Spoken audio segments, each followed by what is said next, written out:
I've made a severe and continuous lapse in my judgment. Yep, you want your boy? Go pick him up. He's over here, on a fucking concrete where I left him.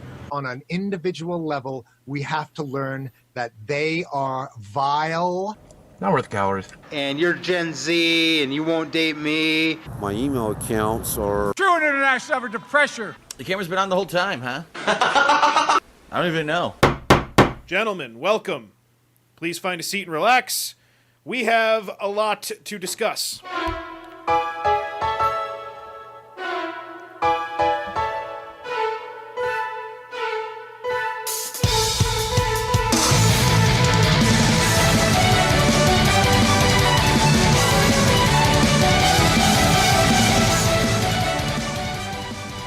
Welcome one and all.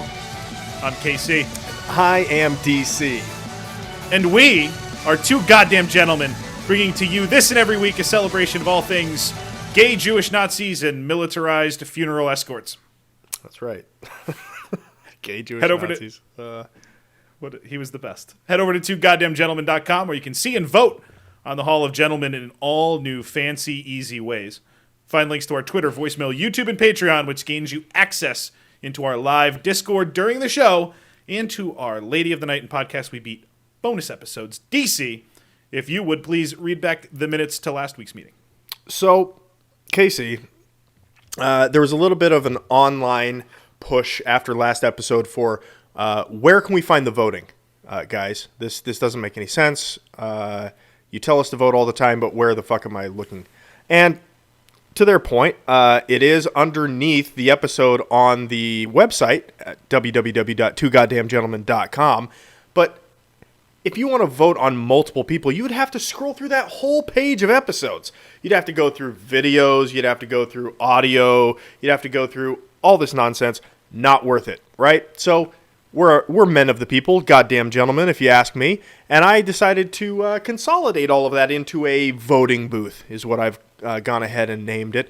It's very rudimentary. It is every single one of our 46 gentlemen that we've nominated thus far. And Casey, I got to tell you, after I posted that online and I said, here's the link, go nuts. It was at AMB, which is very anti-Tommy Tudor, and we'll get to that. We'll get to the effect that link had on Tommy's stature amongst the gentlemen.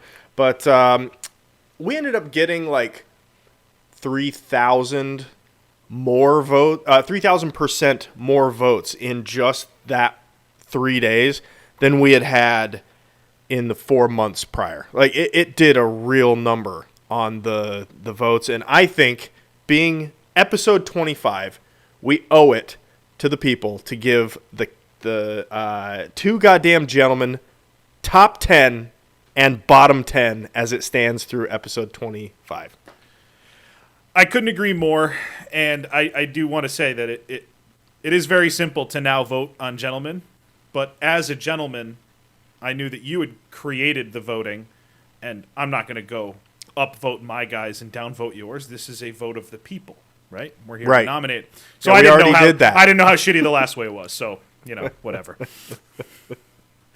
So Casey, before we jump in, I guess, to the top 10 and bottom 10, let's announce our gentleman. You go ahead and start with Mr. Milo Yiannopoulos, gentleman or not. What a fucking week, DC. Plus 12. Absolutely a gentleman.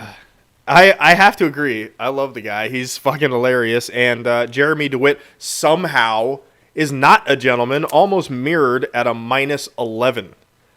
We'll see you later. There was a ton of recency bias. I'll tell you that. When I posted the link to just the episodes page where you can vote on everybody, some people hung in for like 10. Like, got through 10 episodes, the most recent episodes, and then gave up. Some people got through 5. One person got through every single episode. It's 25! Come on! It's not that hard. But voted everybody a fucking goddamn gentleman. So everybody got a 2+ boost because of this asshole. But they were one of like a few people that actually made it all the way through the end. Somehow I feel like that effort by that one guy is not going to bring a balance to the force, if you will.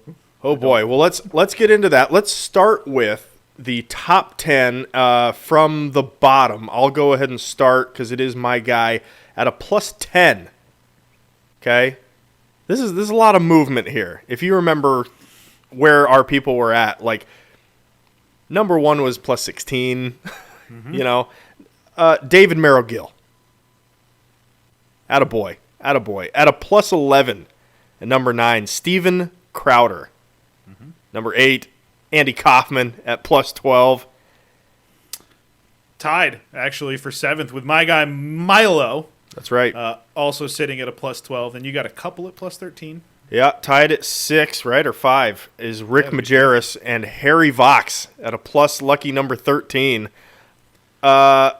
This one, Awkward. A little bit awkward. A 3-way tie for second place. 2 for you, 1 for me. I'll just get mine out of the way. Brigham Young. Boo, by the way. Boo. Was he there? King Henry and Victor Lustig also sitting there. And still atop. All this voting change, all this stuff. He doesn't give a shit. Mel Gibson, now a plus 22, moving his way even further up on the leaderboard. He got one of the biggest booms. He was very popular amongst the He should AMB be. people. He Very, might very be popular. Legitimately the most gentlemanly person we've brought. He might be. It'd be hard to argue against it, especially in the face of all this evidence. Now, Casey, for the bottom 10, which I thought I would be dominating, shocker, it's 50-50. So why don't you start with your 5 because they're all In a row, yeah. all in a row. So Sniffing. making their way further toward the bottom in the miscreant category. Sam Pepper at a minus 21. Jake Paul at a minus 22. Good. J Station at a minus 23, along with Onision and Jerry Falwell at a minus 24. And I just want to point out that how is that my bottom 5? Yeah, there's there behind Sam Pepper are some that are creeping up on him. So give this another week or two, and we're gonna have to really check see back things. in there. Yeah. Right on the heels of Russell Greer at negative 25, so just one down, your guys. Darkside Phil at a minus 27. Also, his spot is not secure. A little bit more secure is the bottom 3. You know him, you hate him. It's Jonathan. It gets way more secure as you go through it, by the way. You're not kidding. Jonathan Yaniv at a minus 37, 12 ahead of Darkside Phil. Second place, Maddox, another 12 ahead of Yaniv. And then Tommy Tudor. Fucking goat of eating straight just miscreant, garbage. Tommy Tudor got hit so hard. Brutally. So hard. He was at a minus 70 at the start of this. He is now at minus 110. He got fucking, lack of a better term, Tommy. raped. Yeah. And I had a little bit of a confrontation with Tommy. He made a weird admission, actually, online. Did you mean we had a weird exchange with Tommy online? Absolutely. When I say I mean the royal I, like we, It's the... we were on AMB one day, and we saw that one of them had started a thread about our most recent episode. The one was actually he thought the most recent episode was Steven Crowder. It wasn't, but whatever. They were talking about how we were making fun of Tommy, and Tommy chimed in and said, "It's pathetic, strange, really, that you would consider yourselves goddamned foolish." That's the word he used. Foolish that you would describe yourselves as goddamned. Fucking nailed it, Tommy. Got us. Right on it. Fucking nailed it. And then he goes, where's episode 24? Which, if Tommy. you're not a follower of this show, how it goes is we release the audio version, and we release the video to those who are patrons on patreon.com/2goddamngentlemen. A week later, once the new video episode is available, the last week's one goes public. Tommy is not a patron, so he can only access the audio. So he listened to episode 24, probably the minute we released it, because he can't help himself but to follow anything had that's to- being said about him. He had to get back. He had to get back home first. He had to, crawl into the box, and then. Oh no, he close moved. He's got a new abode now. He got evicted from his shitty apartment that he couldn't keep clean, and he's still in Arizona. But now he lives in what looks like an old bodega that got like shot up, boarded up, and then there's like one weird camping chair, worse than mine.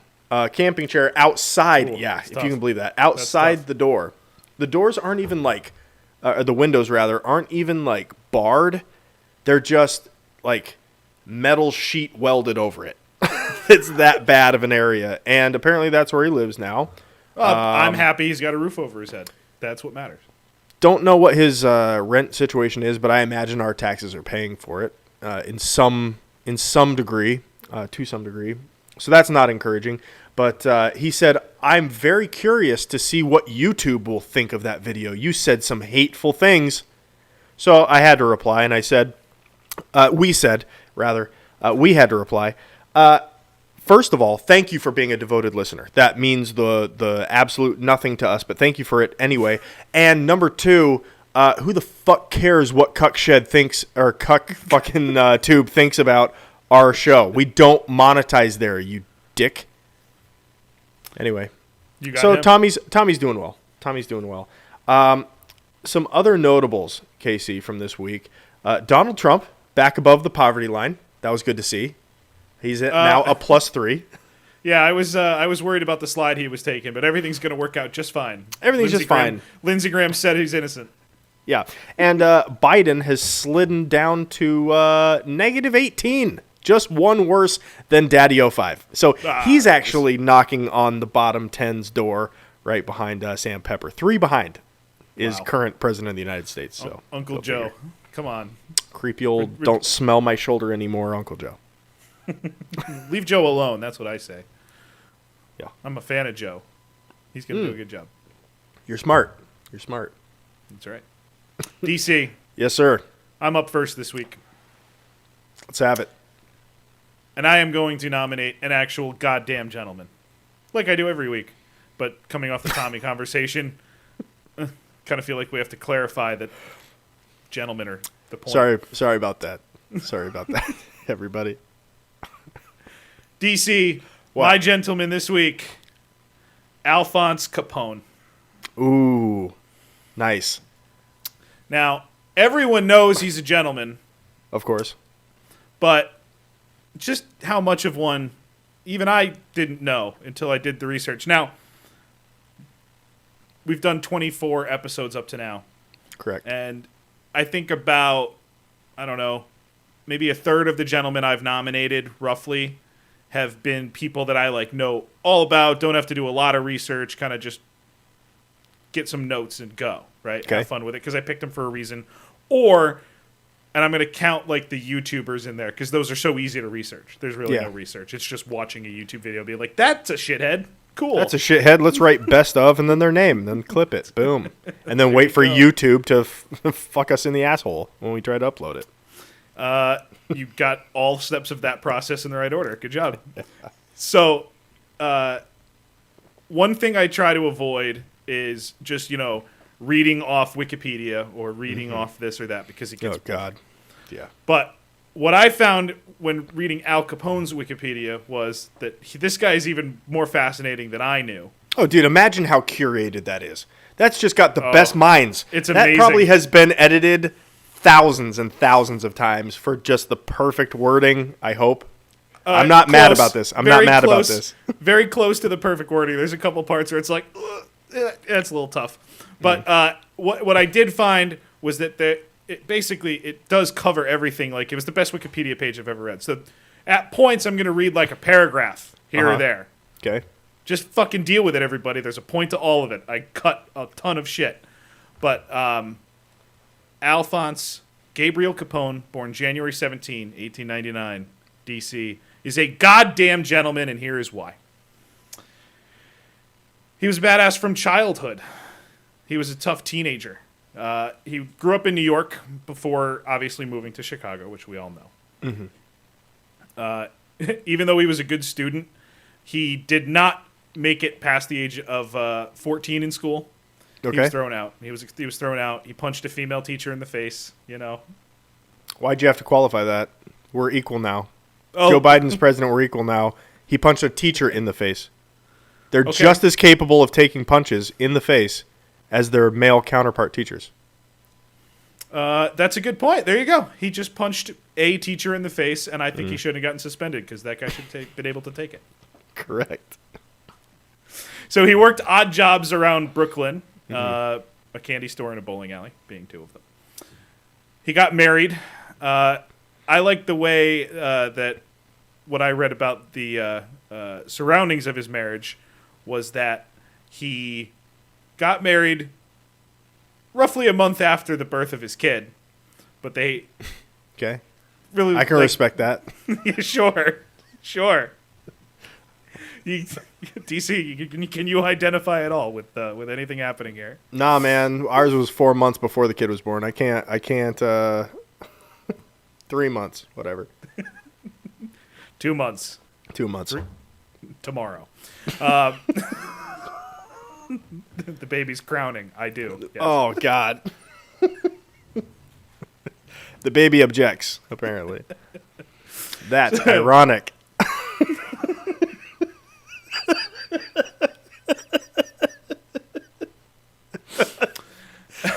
So here's where we start to get into being a badass, DC. As a teenager, he was involved with small-time gangs that included the most 1920s sounding gangs in history. And looking from the picture of that guy. Oh, I know. Was that Al Capone? That's according to the internet. That's teenage Al Capone. Oh wow. Okay. Good-looking kid. I guess. But listen to these 1920s gang names: the Junior 40 Thieves, the Bowery Boys, the 5 Points Gang, That's and cool. the Brooklyn Rippers. That was probably, if you think about back before, 1920s, that probably was very, very intimidating. The Rippers. Like, They're oh, Rippers. Shit, because that's Here like they when. come. Get back inside, kids. Yeah. Watch out for the New York Rippers, eh? They changed that word toward the end. Watch out for it's not the Rippers. The Bowery Boys. The Bowery Boys. Oh That's a rough no, one. not the Bowery Boys. So he ended up with the 5 Points Gang for a while. He was employed by a bunch of seedy characters. Not that he would become one himself, but he learned from some of the best if he did want to go down that path. Okay. A gentleman is original in all the best ways, DC. Even when things go wrong, they're setting trends that will last forever. Capone, as a bouncer, inadvertently insulted a woman while working the door. I like that they wrote inadvertently, like he accidentally insulted the woman. I doubt. That's how it always happens. That's 95% of the time it happens. It's always an accident. Okay. You raise a good point. I still somehow doubt it, but either way. Really pissed off her brother, who slashed up his face 3 times with a knife, and he got the nickname Scarface from it. Nice. Which led to many, many other things, obviously. Here, Wikipedia are assholes. You were talking about the writing. Mm-hmm. We're going to honor Wikipedia writers, which is everybody, as an honorary gentleman this week. Okay. In 1919, Capone left New York City for Chicago at the invitation of Johnny Torrio, who was imported by crime boss James Big Jim. I love these names. Either Colissimo or Colosimo, I'm not sure. Colissimo. Brought him in as And an Torrio. enforcer. Okay. Yep. Capone, Torrio, not Torrio. See, Yep. I can't pronounce names. Capone began in Chicago as a bouncer in a brothel where he contracted syphilis. Yeah, that's fine. That's just penicillin. Get those shits out of there. It's fine. They had discovered that already by then. World War I think they discovered that. Let me just continue, DC, before you get too far ahead of yourself. Not a big deal.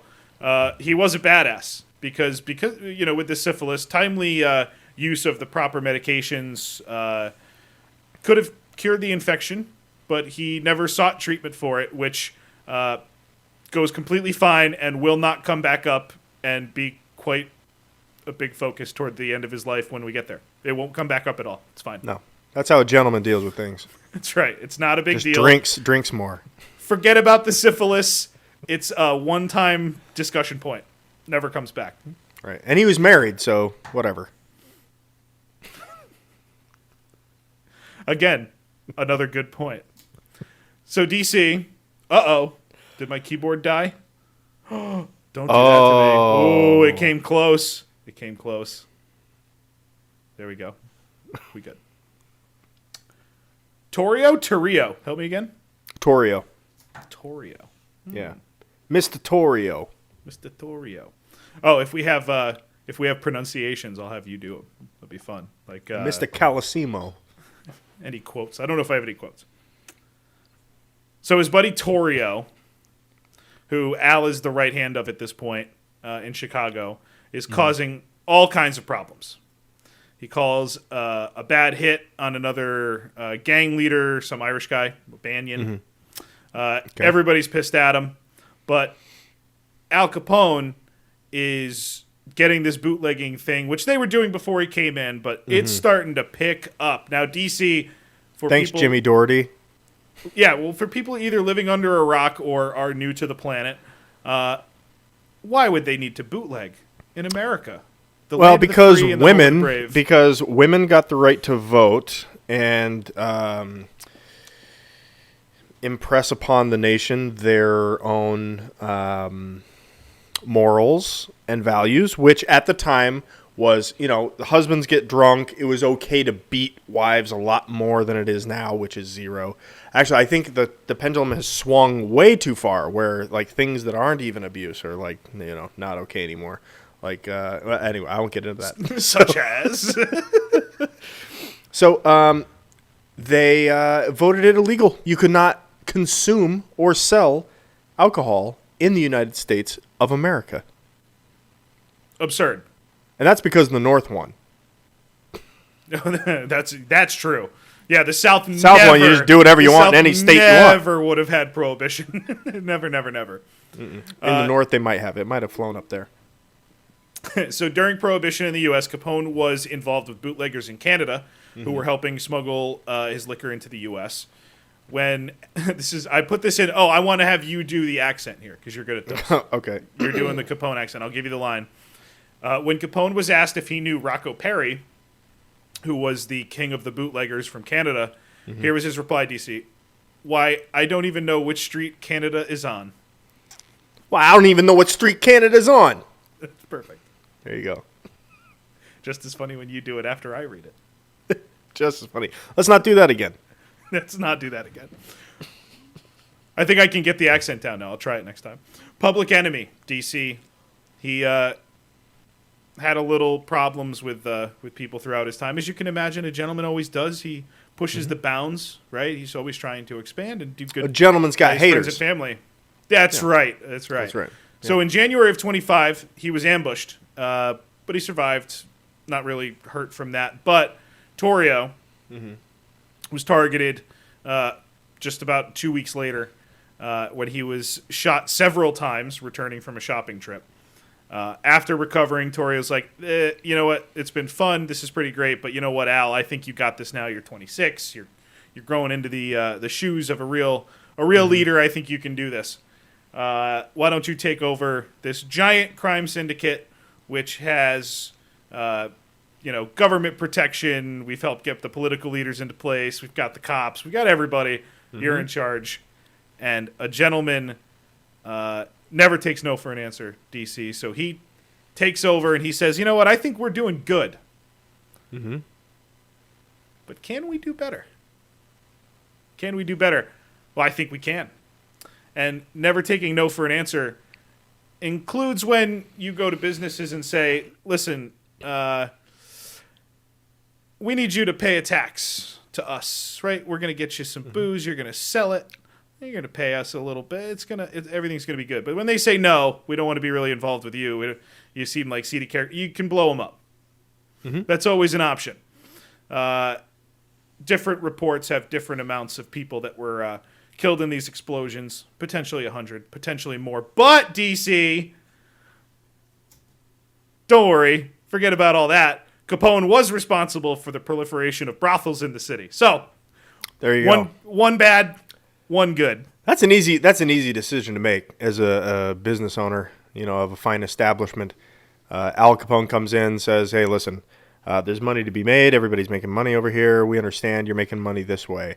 Well, it's kind of illegal, so it'd be a real shame if this cop were to come in here on a, let's say, Wednesday, and we're to find some alcohol behind your fucking shelves. Burn it down, boys." I'm just kidding. Give me $20 right now. That'd be That's an easy racket. $20. That was so much money back then. Oh my god. How much was $20 in 1920? What, 4? He was 25 or 26. 4 cars, I think. So 1925, 4 cars. Yep. Oh man, yeah. Pretty sure. I think you're right about that. A thousand hard candies. Oh man, delicious. DC, a gentleman is colorblind. Capone often enlisted the help of local blacks into his operations. Jazz musicians. That kind of colorblind. I thought you meant literally like No. a gentleman can't tell red from green. I'm like, I've never heard that one before, but go on. No. Oh, can't see. Yeah, colorblind racially. Of course. That's right. He had jazz musicians Mint Hilton and Lionel Hampton help him out a few times on the South Side. A fan of jazz. Well, what the fuck else is he going to be a fan of? It's 1920. That's all the music there was. Was there other kinds? Was it just jazz? No, it was predominantly jazz. Yeah. That's all you ever hear in movies. So. Lots of reed instruments. Let's just say that. He was a gentleman all the time. It never turned off, DC. He once asked clarinet player Johnny Dodds to play a song, but Dodds did not know the song.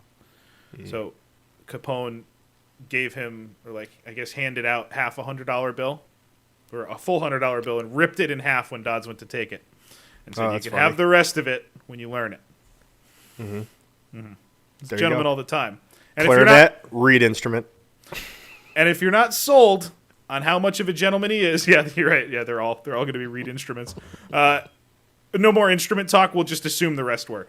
Okay. And if you're not sold yet on how much of a gentleman he was well known for how much he loved to indulge in his suits, cigars, gourmet food and drink, and female companionship. That's clearly Robert De Niro. Well, nope, it's not, DC. That's really Al Capone. Al Capone. Wow. Wow. Clear photo. That photo might come back, by the way, the De Niro photo. Well, I mean, there's not a lot of great pictures of Capone wearing his fine suits, so why not get a picture of De Niro dressed as Capone? You know? Why not? He did a great job, and they're both Italian. They probably had the same mom. Wow, she was old. That's how it works. Ask anybody Italian. So, all right, moving past the fact that that's not Robert De Niro.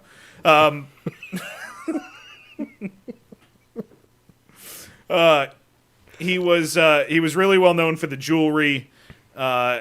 His favorite response. All right, I'm gonna do the accent. We're gonna try. His favorite response to questions about his activities. You know, what do you do for a living? You know, you're doing this, you're doing that. I'm just a businessman, giving the people what they want. All I do is satisfy a public demand. It's pretty vague. He 5 would say out of that 10. every time? Yep, pretty much along those lines. I'm just here to help everybody. That's it. I'm not, that's the theme. And that's what a gentleman does. Whatever anybody needs, I got it. That's right. And that's what a gentleman does. Yeah. He was pretty famous by this point. And it was good to be his friend. He was getting a little more, you could use paranoid. I like to use secure, right? Mm-hmm. Just a little safer. Right. But as a precaution, sometimes he would take his entourage of family, friends, bodyguards, whoever, and just head over to a train station and rent out a full Pullman sleeper car for everybody and just take off and go stay in a luxurious hotel. There you for a go. week. Mm-hmm. Why not? It's a goddamn gentleman. So, DC, this is where I'm going to read one story from the Wikipedia. This was my favorite thing from this. This is the Joe Aiello, one of those two, saga. Mm-hmm. Okay. In November of 1925, Antonio Lombardo was named head of a crime syndicate with an Italian name that I'll try as Union Sicilian. I just translated. A Sicilian-American benevolent society that has been corrupted by gangsters. An infuriated Joe Aiello, who had wanted the position for himself that Lombardo got, believed Capone was responsible for Lombardo's position, and he resented the non-Sicilians' attempt to manipulate affairs inside of the Unione. During the summer, I think that's what it is. Probably. Unione. Unione. It ends Unione. with an E, so I'm going to go with Unione. Unione. Or whatever you want to do. During the summer and autumn of 1927, a number of hitmen that Joe had hired to kill Capone were actually killed themselves. Yeah. Among them were Anthony Russo, Vincent Spicuzza, each of whom had been offered $25,000 by Aiello to kill Capone and Lombardo. God. That's Aiello, so really multiplied by 10 them. apparently, because $100 was worth like $1,200 back then, according to the chat. Thank you, chat, that's for all doing the cars. nerd research. That's beautiful. Aiello eventually offered $50,000 to anyone who could kill Capone. Different reports have different numbers. At least 10 gunmen tried to collect on Aiello's bounty, but all of them ended up dead themselves. Capone's ally, Ralph Sheldon, attempted to kill Capone and Lombardo for the reward, so one of his friends turning on him. But Capone henchman Frank Nitti, who anybody that knows the Untouchables knows Frank Nitti, Nitty's intelligence network learned of the transaction and had Sheldon shot in the West Side Hotel, although that guy lived. So shout out to him. Kind of an honorary gentleman on his own. I guess so. In 1927, Aiello organized machine gun ambushes from across Lombardo's home and cigar store that was frequented by Capone. But both of those plans were foiled after anonymous tip to the police led to raids at several addresses. And Milwaukee gunman Angelo Lamantillo and 4 other Aiello gunmen were all arrested. What the fuck? I guess Milwaukee's got probably like a heavy... Well, it's one of the Italian... closest cities to Chicago. I think that might be what it is. It's kind of like a little... It's like all the like Chicago reject Italians that are like angry and are now mercenaries. That suck, apparently, and will get killed. They go to Cleveland or Milwaukee. Yeah, just pick one of those. Get out. I'm just imagining, like, all these guys, right, were like, oh, I'm going to take up the bounty. But it was probably a lot easier to just put, like, a public hit out on people back then, because you just do it anonymously, just, like, whatever, staple it in the night to all the light posts. Yeah. I mean, that's how they fucking did it. And then all these idiots were like, oh, I got a gun. I'm pretty close. That $500,000+. Yeah, I'll be heading over there now. Shot, dead. Like we don't know who's this guy. You kill the guy. Hey, who are yous? Who's this? I don't know yous. Pop, done. You just end up standing there, then going, now who do I collect from? Yeah. Fuck. Yeah, you knock on the door, like, hey, I'm here to see Al Capone. No, you're not coming in here. Please? No. Fuck? No. No. The conclusion to the Aiello story, he made plans to leave Chicago after all of these failed attempts to get after Capone and Lombardo. He wanted to move to Mexico. It was much nicer back then. That's that's pretty easy. So he was over one of his friend's houses before he escaped Chicago. And he came out and was met with gunfire. He was said to have been shot at least 13 times by a submachine gun after he came out the front door as they were They waiting. shoot BBs? How do you get shot 13 times and you don't die? Like all 13 were in one spot on his fucking bicep. Just like, pop, pop, pop, pop, pop. I was shot 13 times over here. It's like counting mosquito Yeah, bites. relax. 1, 2, 3, 4. Look at these things. In and out, every one of them, but still. I got a Swiss cheese bicep here. Get over here. You got to help me with this thing. So he gets shot 13 times, stumbles around the corner to get out of the line of fire with his bleeding arm, but is unfortunately met with the second gunman who was positioned on the third floor across the street, who finished off the job with an unknown number of bullets. So that was too bad for Joe. He tried to kill Capone and Lombardo at least 20 times, spent hundreds of thousands of dollars, and failed to even escape. Good. He's a too bad. fucking pussy. He's not a man who can kill him yourself. You want somebody dead? Go fucking kill him yourself. Is that what you did? No, I haven't placed like there's I got my own moral compass. There's probably some things that some people could do that would make me want to actually kill them, like where I could get like a plan, like, well, if I do this, I might be able to do it and get away with it. If I can't get away with it, is it worth doing it anyway? Yeah, but now I gotta wait till I'm like 65. So you're That's like, right. you got to hope that they live till longer, and you got to hope that the hate still like festers in you. So you got to build like an you got to build an you're like- effigy, you're and like, you got what to if they burn it grow as like a every person, night. and then I don't kill them. Fuck. Dude, get at that. I can't get better. Can't have that. Right, but what I would never do is say, hey, man, I hate that guy. I want you to kill him and put that on your conscience, and I don't get the satisfaction of killing. Like, what the fuck is that? How do And you also, get satisfaction out of that just Why do you paying want money? Why would you want anyone else to know that it happened? Right, and you don't even, whatever. Yeah, It's just like, kill oh, yourselves. good, he's dead. Now I Pussies. just feel better. What an idiot.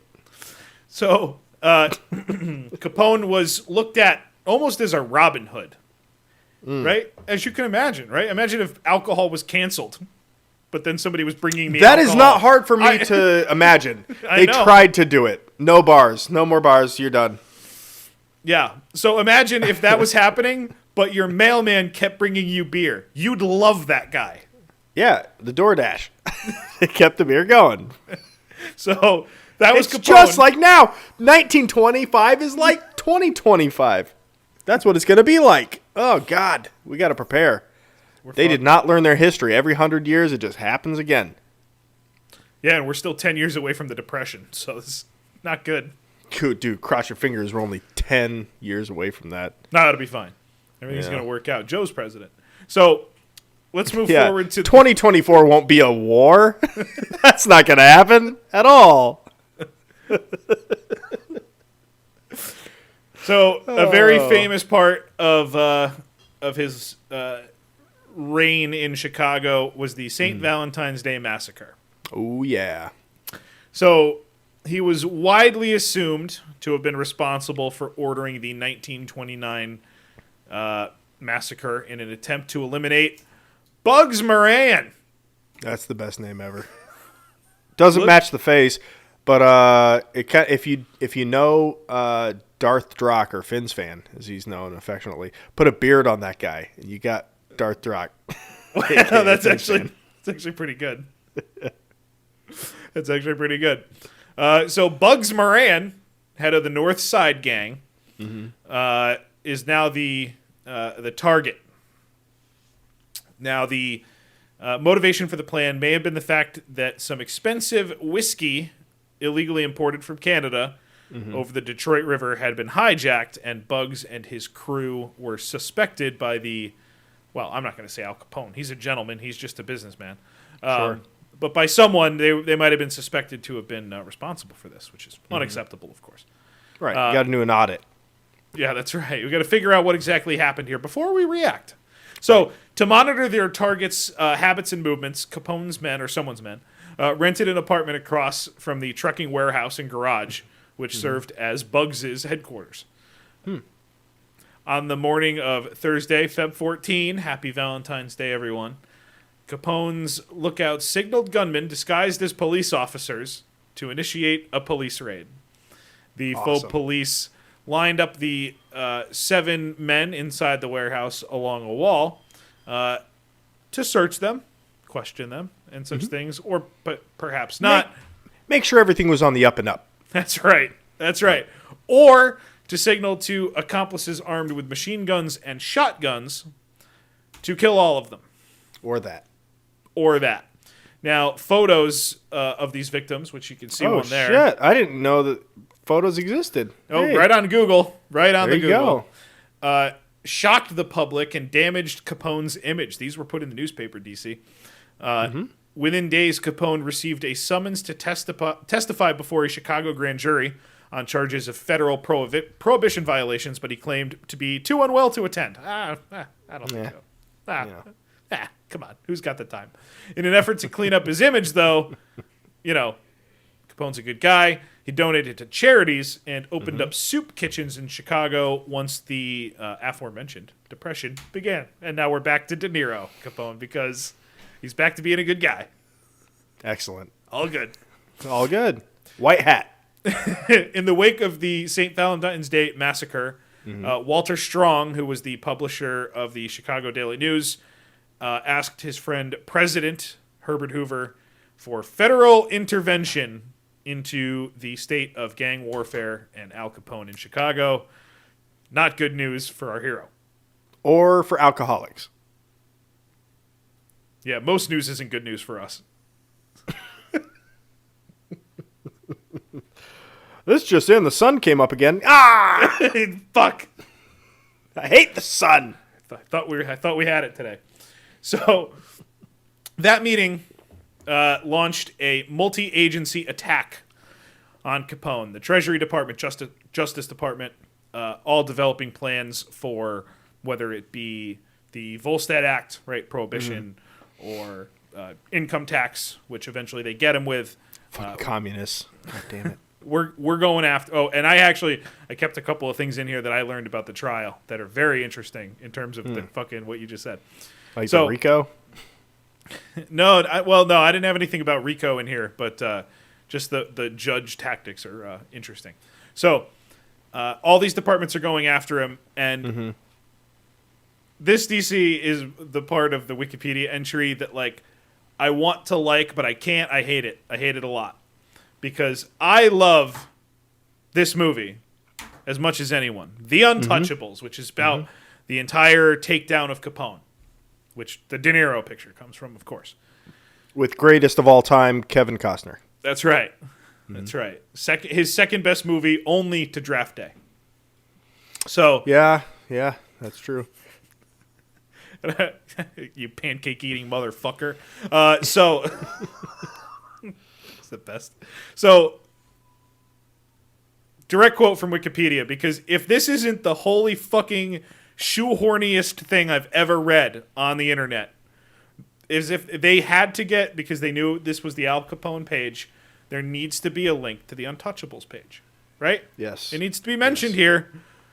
They found an easy way to do it, not shoehorning it in at all.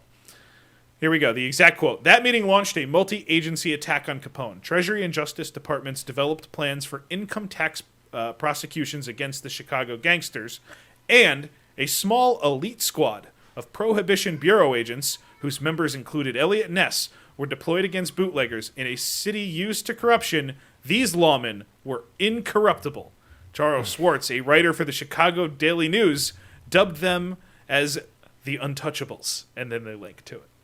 Oh, good. Thank you. None of us knew that, and we appreciate you getting it in there. That was a long way to go to shoehorn it to mention the movie. But now things are going poorly. Right, now things are kind of headed downhill for Al. Assistant Attorney General Mabel, a lady of the night. Well, not really, but in our show context, she's a lady, which we call of the night. Assistant Attorney General Mabel Walker Willebrandt recognized that mob figures publicly led lavish lifestyles, yet never filed tax returns. Wait a minute. What if Al is doing this? But there's no precedent for this? If it's illegally gained income, can we tax it? If it's illegally taxed income, can we even fucking care? No. Nope. They didn't care at God all. damn it. And the biggest victim in all of this is she figures this out. She's like, but there's no precedent. I can't charge him with this. So she found a South Carolina bootlegger named Marley Sullivan and just tried it on him, and it worked perfectly. Off to jail with you, Sullivan. That guy got fucked.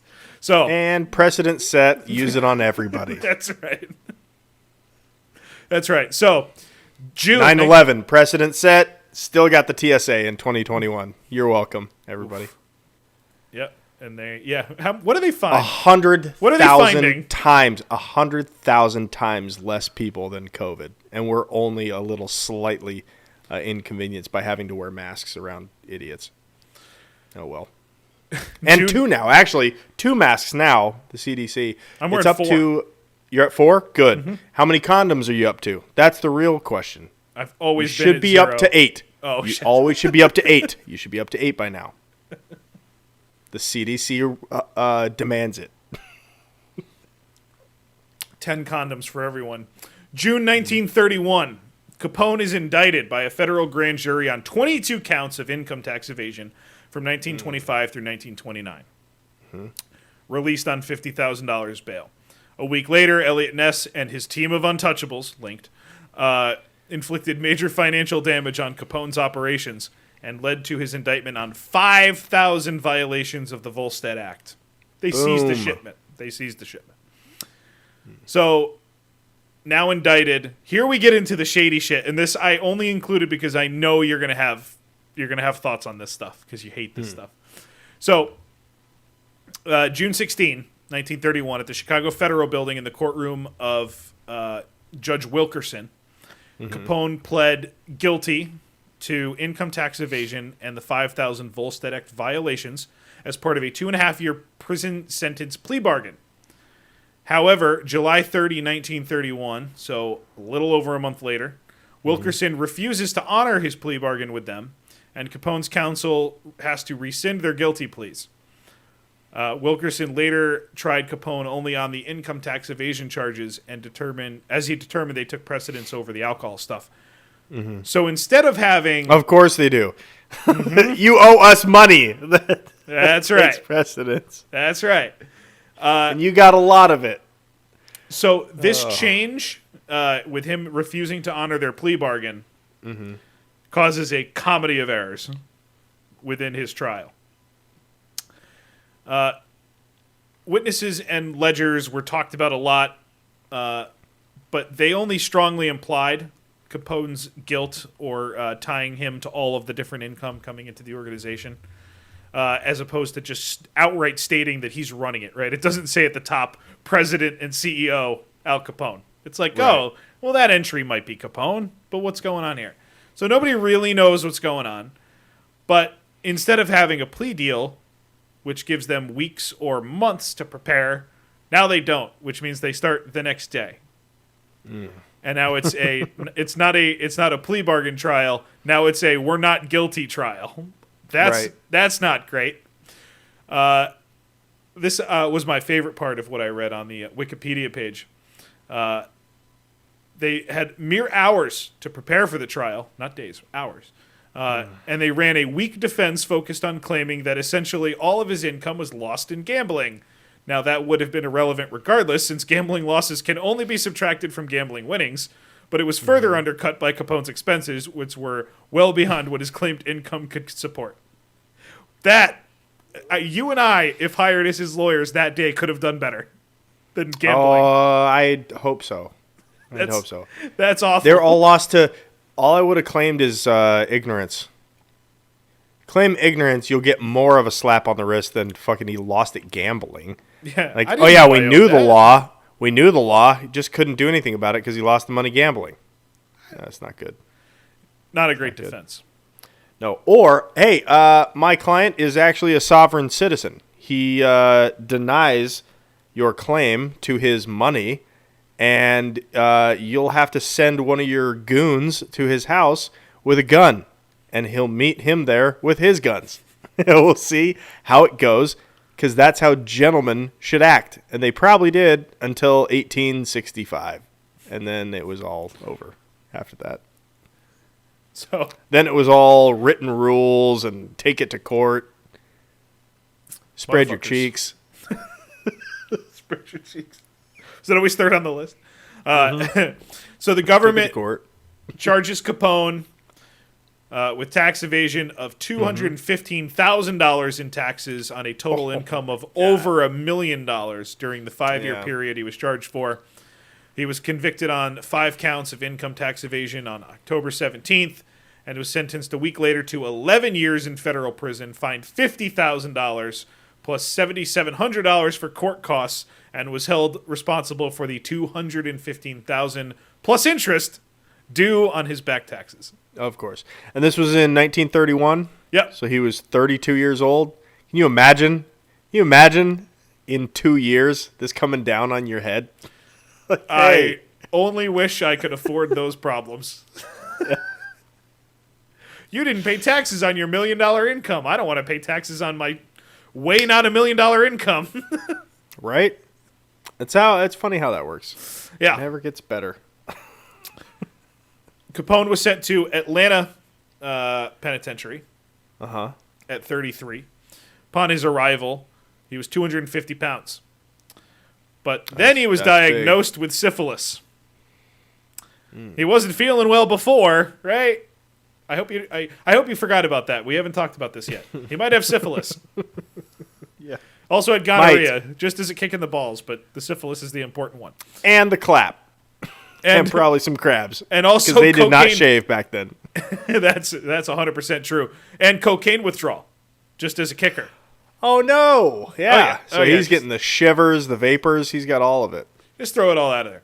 So Biting his pinky nails like crazy. Like, he was struggling in Atlanta. Yeah, sure. He was getting weak. He didn't have much of a personality anymore.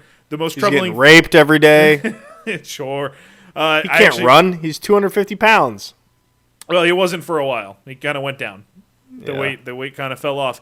The most concerning thing that I saw was that he was playing the banjo in the jail band, which Oh, that was probably a kinda hard ass thing to do back then. probably was, but it still just doesn't sound Still still a gentlemanly skill to be able to play the banjo. Yeah, it's one of the hardest instruments to play. But after that, DC, we need to man this back up again. We need more man shit, right? Right. Let's right. go to Alcatraz. Yes. Now he's going to Alcatraz. Wow, Badass it looked stuff. really good back then. It did, right? Holy shit, it looked like a hotel. It's gorgeous. Best place to be. That's just a heap of rocks. So this beautiful building, one of the most powerful criminals in history, powerful men in history headed there. It's all good. Yeah. Except no. No, powerful rapes. He spent the last year of his Alcatraz sentence in the hospital section, confused and disoriented. He completed his term there by 1939 and was transferred out. Did not do well in Alcatraz. Due to his failing health, he was released from prison on November 16, 1939, and referred to John Hopkins in Baltimore. But they were like, Okay. wait, Al Capone? No, pass. They actually did not admit no him. thanks. Union Memorial took him in, where he actually was very grateful. He was pretty nice to the staff. But that kind of became clear as to what was going on there. In 1946, after he survived for 6 years with this because of penicillin coming out in 1942, it didn't really slow down the damage it didn't revert any damage that had been done, but it kind of slowed down his failure. Problem was, in 1946, his physician and a Baltimore psychiatrist examined him and concluded that at that point, Capone had the mentality of a 12-year-old child. Jesus, can you imagine your penis hurting so bad that you turn into a 12-year-old kid mentally? That's rough. That's a rough way to go. It's like, Well, you when just you have, like, put some it that way, that is shriveled- brutal. some shriveled, dripping penis Ugh. that's so rough that you turn into a 12-year-old mentally. Ugh. Hey, you want to go light some fireworks off in the manholes? I'll get back No, inside. I want to go rape that guy. Now get out of here. You weirdo. So, spent the last years of his life in Palm Island, Florida, at his estate with his wife There you and go. grandchildren. Had a stroke in 1947, improved a little bit, but then got bronchopneumonia, which is bronchitis sounds bad, pneumonia sounds bad, bronchopneumonia sounds terrible. Yo, his grandkids, and he was like 46, Oh yeah, 47, something like that. yep. Oh, boy. Had a heart attack on January 22nd, and then passed away on January 25th of 47. Now, that's sad because he was a gentleman, but DC, I don't want to end on that note because my favorite story of anything that I found throughout this was the story of Billy Mcsquagan. Say that again? Billy Mcsquagan. Okay. He was a state prosecutor, and he died mysteriously. And what I'm going to play for you now is a clip from Natural Born Outlaws, summing up what happened in this whole scenario. And do me a favor, because there's some acting here. The Capone guy, I know. Just trust me. I know. But let's remember the goddamn gentleman, not the actor. Okay? Okay. Goddamn gentleman, DC. Wanted for murder. Shows up, holds a press conference about said murder, and says, Nah, I corrupted him. I corrupted that guy. What are you talking about? Why would I kill that guy? A goddamn Love gentleman. that guy. Why would I kill him? I love that guy. A goddamn gentleman, DC. Oh man, that was great. So I really enjoyed that. who did not make the cut for you this week? I have a couple of quick ones. Okay. Stories that I heard, I've heard over the last week that I just took notes in my phone quickly, and I got home from work at 7:30 tonight, so I didn't have time to pull the article and get you guys nice pictures for the live stream. I'll get them in the actual edit of the show. DC, my first one. Wife of man, 43, arrested for having sex on the couch with his mom, 63. Hold on. The wife got arrested for having sex with the mom? Wife of man, 43, arrested for having sex on the couch with his mom. Well, yeah, you're right. That This is a lady of the night. Two ladies of the night. No. It's a bad headline. It's a man that has sex with his mother. Ah! It's a terrible headline. All right, so it should say man, 43, arrested for having sex on the couch with his mom, 63. That's right. A Massachusetts mother and son charged with incest that had been long suspected by the man's wife. It's worse. There has to be a worse charge than incest that they can give them. It has to be something worse than that. That's like second-degree necrophilia. Something worse. On both counts. Yeah. On both parts. Attempted matricide.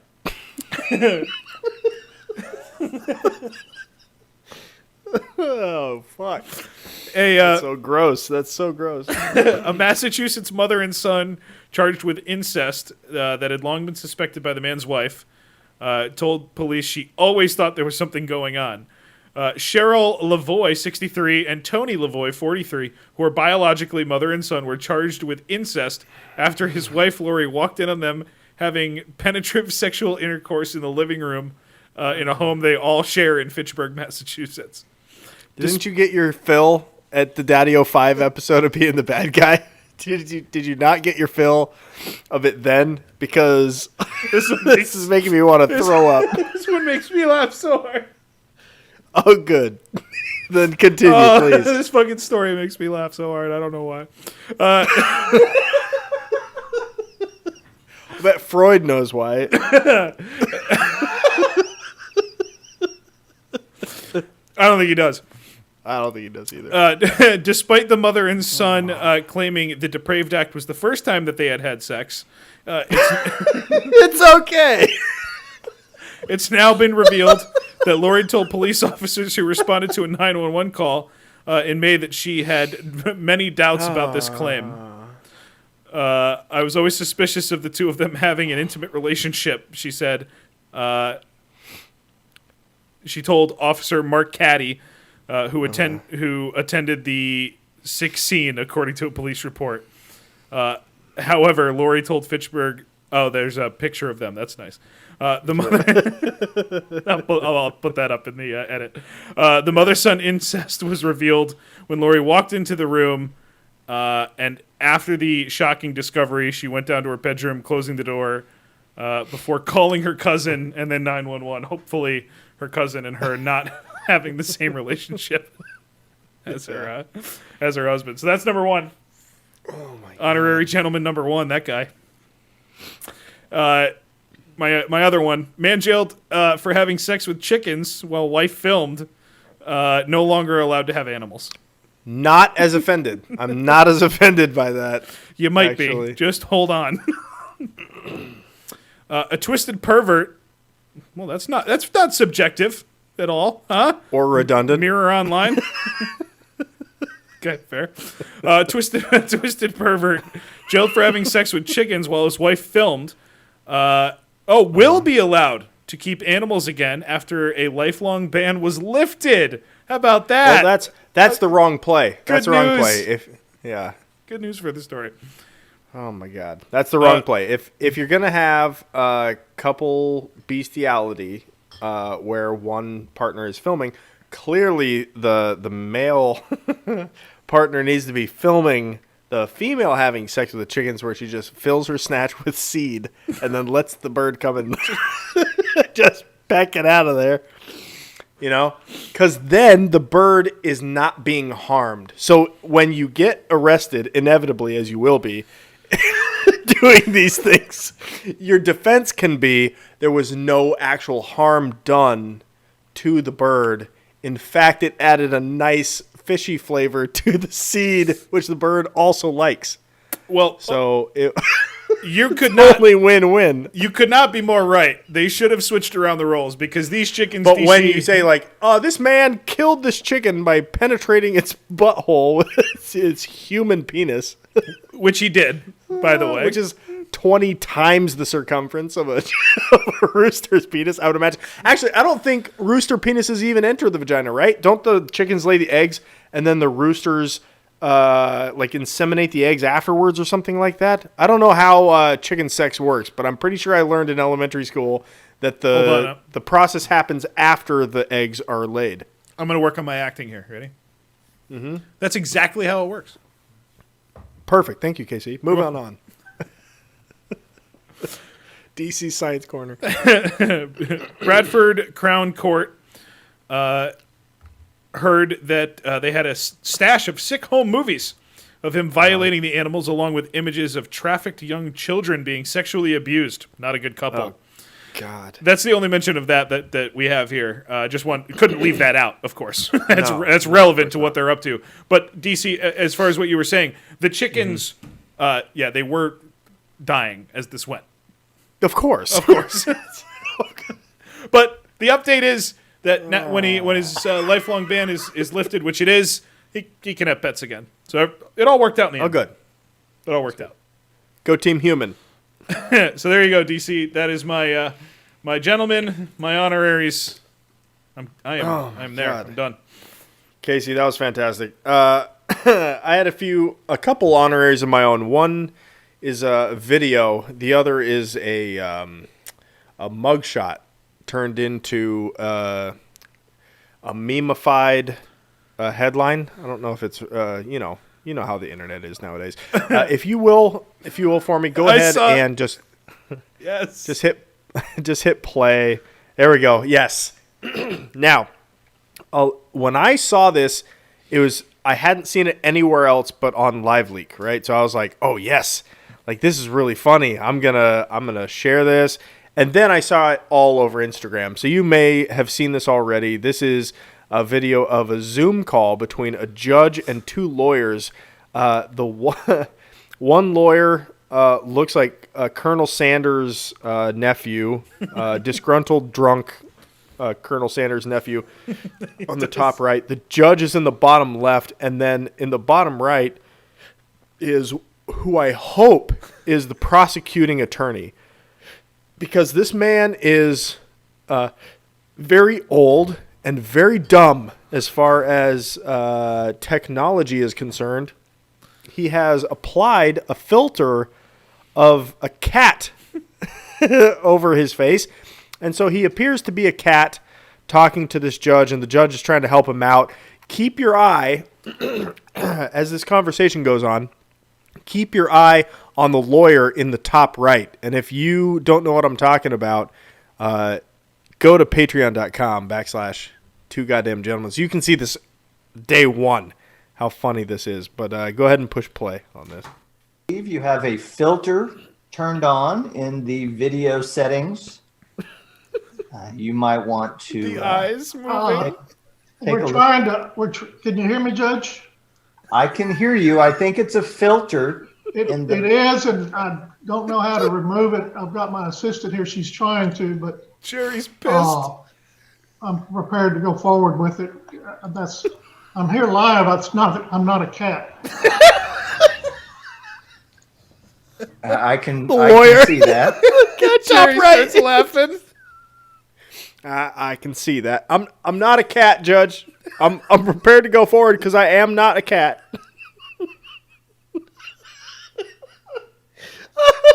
I've got my assistant here. The assistant's like, fuck you, buddy. This is for making me work last holiday. I'm just going to let you be a cat in front of Judge Jones. Fuck. That's so funny. Casey, if you will, the next image here is what I want to show everybody. This is my second gentleman. Sure. Holy fuck, look at this guy. Will you read that for me if you can? Florida man, 37, arrested for kidnapping 27 people and forcing them to play Yahtzee for 36 hours straight. Is that real? Dude, it's CBS News. It was their tweet. Holy shit, that's from January 2021. Yeah, buddy. Wow. This guy is the definition of ginger. He has the reddest orange hair of all time. His skin is almost purple. He's that pink. He's almost purple skinned. And his eyebrows and soul patch are just as bright orange. His eyelashes are like a death shroud over his weird blue eyes. And he's got cleft lip. So just to cap it off, this crazy man who kidnapped 27 people. What really happened is he arranged a Yahtzee party, and 27 people came or something, and he locked the door. It was like, we're going for 36 hours, guys. Let's do this. Like, God damn it, Ronald. God. And the only thing that could make this picture, or like any picture of him worse, is him wearing a shirt of that color. Why is his shirt so bright? It's not helping anything. This is and he's looking where exactly for this picture? Which eye? Oh my God! Yeah, that's a good point. That's a good point.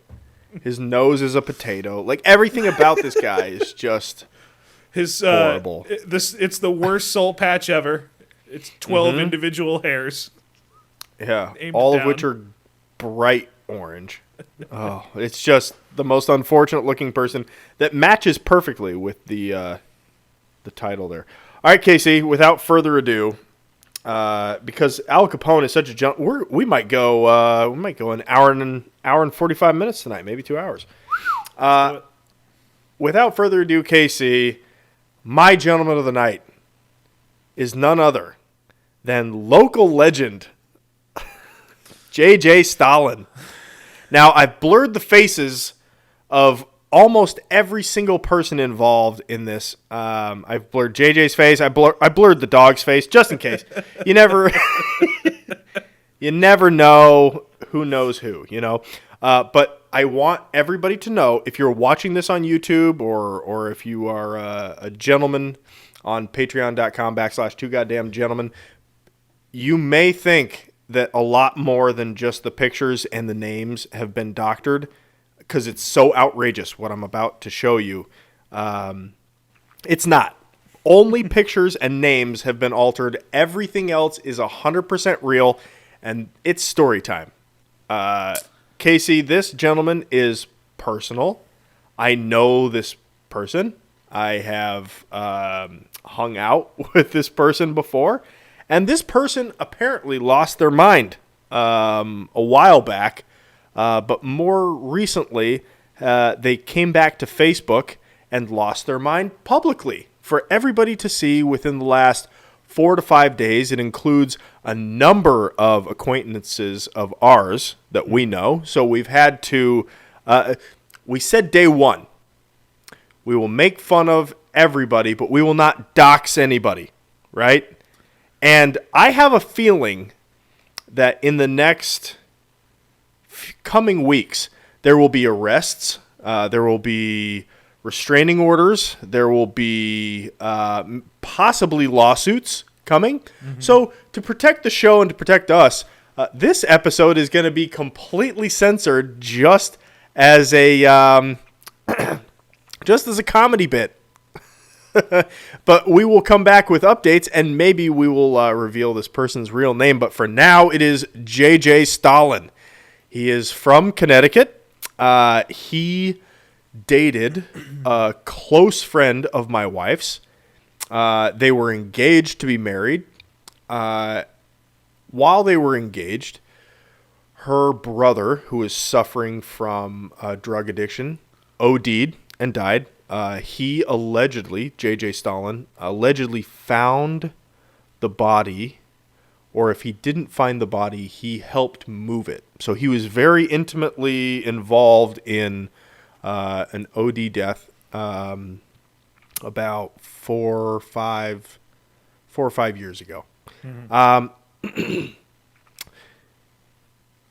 He had a group of friends who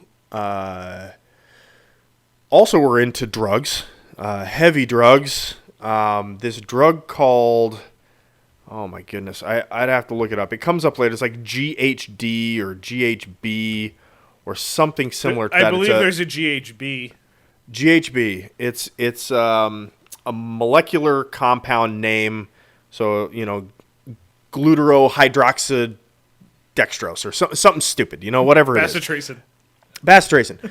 It is a depressant that slows the messages from your brain to your body down, similar to alcohol, heroin, right? Those kind of things. So it's very easily, you get addicted to it very easily. Anyway, his group of friends were doing all these sort of things. Oh, or the date rape drug. Exactly, date rape drug. Thank you, chat. Rufalin is also a depressant, right? Makes sense. JJ, while engaged, found and helped bury her brother.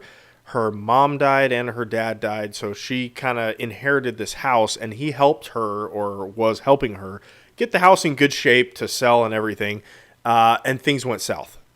He got very aggressive, was drunk all the time, and I guess in one of their fights, he took her guitar. She's a musician and values this guitar. I don't know if it was sentimental beyond just being her guitar, but whatever the case may be, he smashed the guitar into pieces.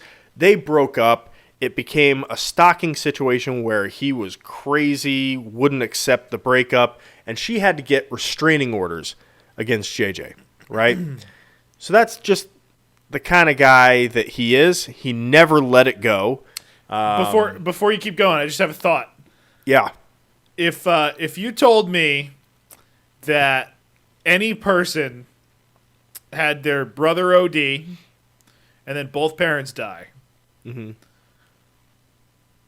pretty much no matter who it would be, if you followed it up with, should someone smash their guitar? Be like, no, probably not. Never. No, probably not. I don't think anybody should break anything, actually. They should probably be left alone. I would feel that way about most people. I know who you're talking about, and I think we all feel that way there.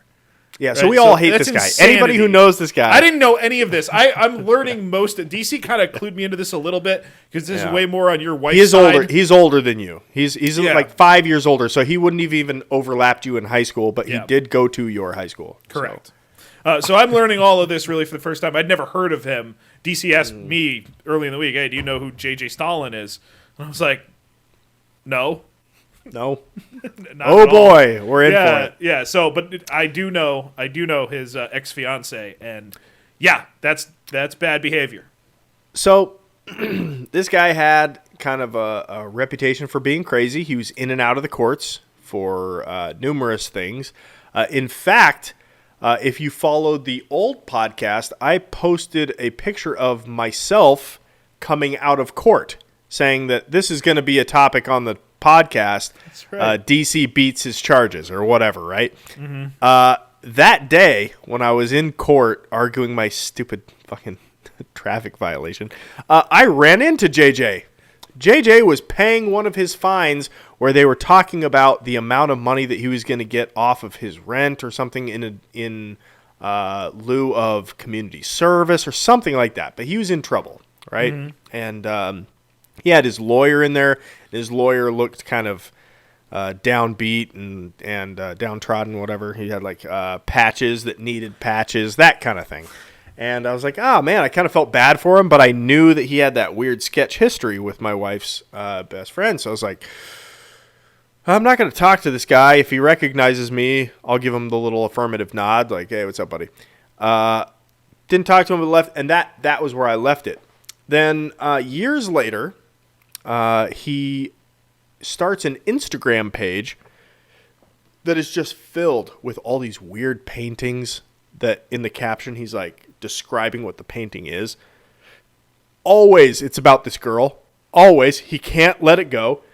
Same he girl? Talks about Same girl as before? Same girl. Okay. Same girl. Talks about how like all these conspiracy theories about how friends were dividing them and pulled her away, and that her family is fucked because they hate him for no reason. So the whole world is against him, and if he could just get through to her, then she would understand. If he could just get past all these crazy desires of hers to get restraining orders against him, then he could finally, convince her of his love.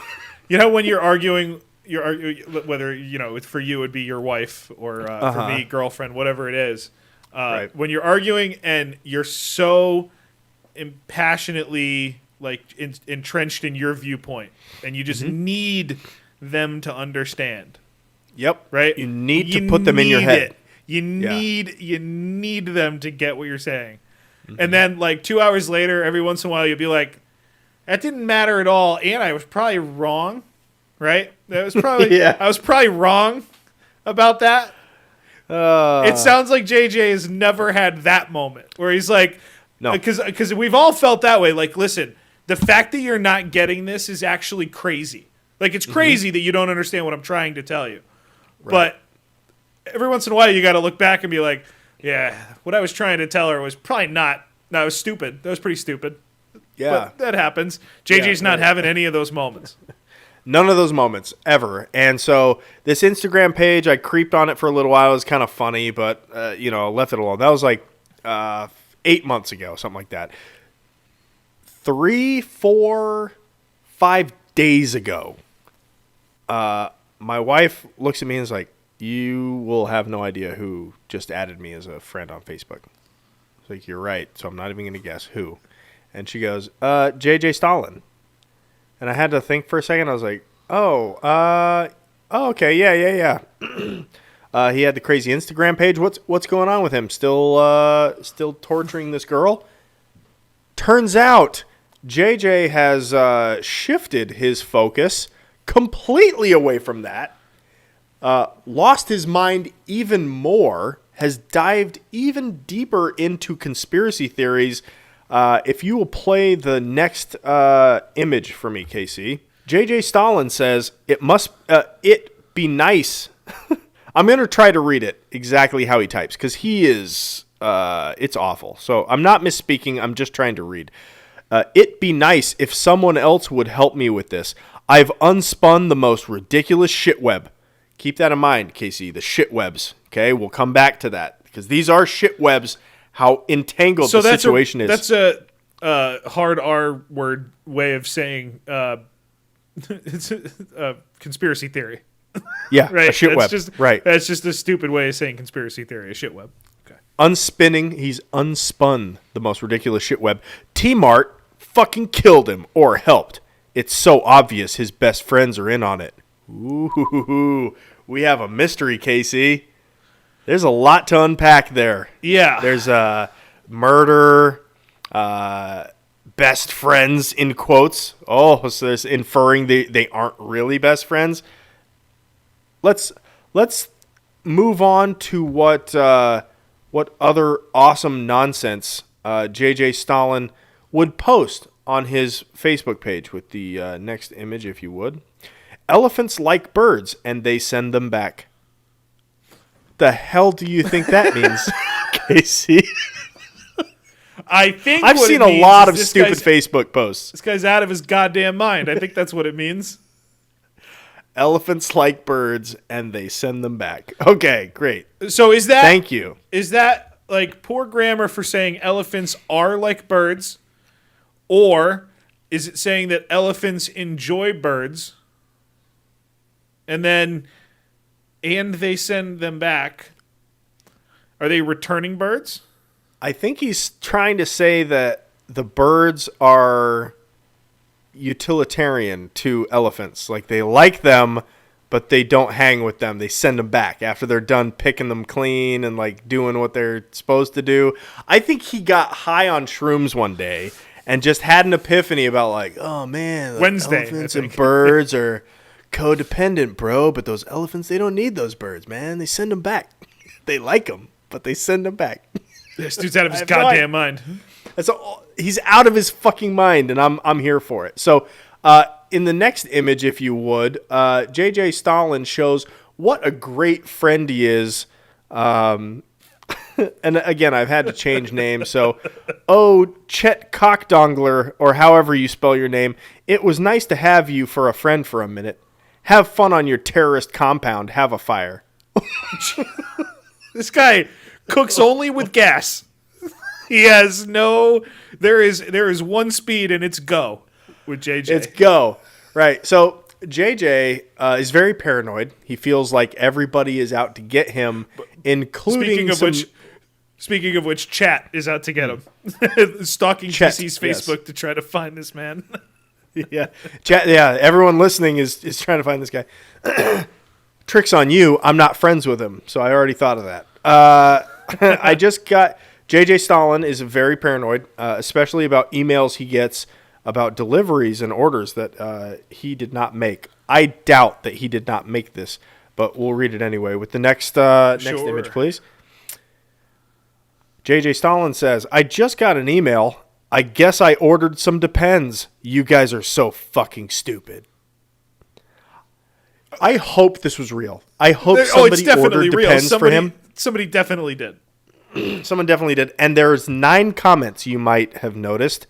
KC, those are all 9 comments from JJ. He is replying to his own shit over and over and over again. And every post that I found of his that had any comments, I would click on it praying that it would be somebody else. Just somebody else. It's none so far. I'm looking through the ones that we've done. He's got no interactions except for his 9 comments on this one. Yep, 9 comments on this one, and it's all him. And it goes like that for most of all of his posts. So he leaves Facebook and he starts antagonizing people over text message. But now that he's opened up his Facebook to the world, it's not good enough just to have this interaction on his phone. He needs to then Snapchat, or he needs to then snapshot the screen and send that to his Facebook feed to then blast them to the world. So the next image, if you would, this is a screen capture of one of his text conversations with his dad. I've done his dad the benefit of erasing his phone number, which he just threw out on Facebook for anybody to see because it is a public profile. So if you do find it, you will see everything, and you'll see how clever all the name changes that I made to these these people really were. To his dad, he was talking about how his dad picked him up cigarettes, and then he came by and picked him up, and then he left. He says, "I left. You followed me and said was getting evicted. I told you. You've been threatening this for 10 years. And let me tell you something. When this is over, you'll probably move, but you can move in, or you can live with me if you want. And Dad, the shower thing. I'm a wilderness camper. I've done Outward Bound. I don't give a fuck what I smell like. And my stench would save my life in the wild." So his dad tells him, "Dude, son, take a shower. You smell like asshole." Either shower or get the fuck out of the house. Like, Or you're legitimately, evicted. you smell so bad. If you shower once a week, I'll let you stay. But you literally have to start showering. It's fucking absurd at this point. Yeah. So, But he's JJ got a good doesn't point. hold back. If he was in the wilderness, it would save his life. Save his life. Bears are not interested in the stench that JJ is putting out. JJ goes on and gives us the benefit of doing a little bit of a recap. Okay, so I'm gonna run through this. I know it's gonna sound crazy, but we'll unpack it as we go here. So, little recap. Next image, you got that up for me? Yes, sir. Perfect. Barrett Folk pulled a knife on me. Barrett shot Phil's dog. That's not good. Okay. Number one. Phil's dog. That sucks for Phil. No one will give me more info about Owen. Okay, Casey. When JJ was talking about T-Mart fucking killed him. You remember that? I remember that little T-Mart outburst he killing had? someone, yeah. Or helped. It's so obvious his best friends are in on it. Now, T-Mart killed, allegedly, in JJ's mind, this guy named Owen. Owen was a friend of JJ's who lived in Utah with him, so they were teaching skiing at the time. Owen died of an OD. He got in a car wreck, was prescribed oxycodone, and got addicted to it. And then I assume moved on to either buying pills illegally or heroin, which is both opium. So whatever your pleasure, right? But that's how Owen died. No one will give me more info about Owen. Supposedly, I was the only one to see his body. I only saw his face. T-Mart hid corner when police arrived. Didn't care. Knew the numbers 911. Didn't call the Milos. That's Owen's family, Owen Milo. Handed me heroin the next day. And none of these fucking assholes have changed a bit. I've never had any support other than Phil and Lee. Phil, who had his dog shot, by the way. We'll come back to that. Right. And I don't know why I don't have unbreakable friends after what happened. Okay, so question. Yeah. I know roughly the timeline of this. Is Owen who I think Owen is with your fake names? Off of a post we're going to see soon. So just to give full clarity to everybody, like I said, I'm learning almost all of this as we go. But DC you sent me one screenshot from someone who I am close friends with, talking about the death of a friend. Is that who you're talking about? It is. Okay. All right. It is that friend. I wanted clarification there. Okay. Yes. Yes, chat. Correct. So Owen Milo died 10 years ago. Yeah. From an overdose. And he is coming out on Facebook, JJ Stallin, guns blazing about how such and such happened with Owen. No one will give him any information on Owen. Mm-hmm. He's talking about it like it happened last week. Yep. All right, so this is all very strange. And none of these fucking assholes, meaning Owen's friends, your close friend, or friend. Whatever. I said close, your friend. but he's a friend. Your friend. He's a friend. Right. Have changed a bit. I've never had any support other than Phil and Lee, and I don't know why I don't have unbreakable friends after what happened. I do. I can guess. Because you lost your fucking mind. It's because elephants like birds, you idiot, and they send them back. And maybe because you're going off on people. Oh my gosh. That was my favorite moment in podcast history. No! We're coming back. We're back. Camera just fucking said, God. See ya. I bumped the table a little too hard, and the perfect setup I had closed my laptop thus ending the camera. For a minute, we're back. Oh maybe my God, it was posts like this that he made on Facebook antagonizing people. If you'll show the next image for me, JJ Stallin says, "And you fucking GHB'd yourself after he died. You fucking raped yourself. That's something a killer would do." A killer would rape themselves, Casey. Did you know that? I didn't. Or a fucking idiot. I know you're an idiot. Are you a killer? This guy's just so all over the place. All right, All so you over the fucking GHB'd place. yourself. So you basically took drugs. In essence, you put yourself to sleep, no matter what the method is, right? You put yourself to sleep. Mm-hmm. You fucking raped yourself. Now those don't equate. Those simply No, I don't think somebody connect. got raped. I think somebody got raped, and he's victim blaming or something. And you fucking Maybe. GHB'd yourself after. No, what I'm thinking is he's saying that whoever he's accusing of being involved with what is it, Owen Milo? Mm-hmm. Whoever's involved that he's accusing of being involved in Owen's death, he's saying that you fucking put yourself unconscious that night. You didn't want to think. That's what he's saying. But then you fucking raped yourself doesn't apply at all because It does make you went to sleep. Is probably what it was. That's something a killer would do, or a fucking idiot, or neither. Neither could do it. It's true that a killer could do it, or a fucking idiot could do it, or Steve could do it. Right? It's Anybody. Anybody could just put themselves to sleep with some kind of recreational drug. Again, JJ all over the place.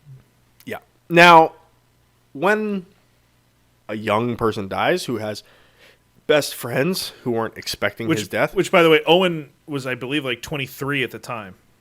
Quite young. Somewhere around there. Quite young. You would expect a group of friends or family or something, somebody would get a tattoo in their honor. Their birthday or maybe even a visage of them. I don't know. I don't really trust portrait tattoos. They always look weird. You know what I mean? They look like that Russian taxidermy fox where it's oh shit, why would you tattoo that?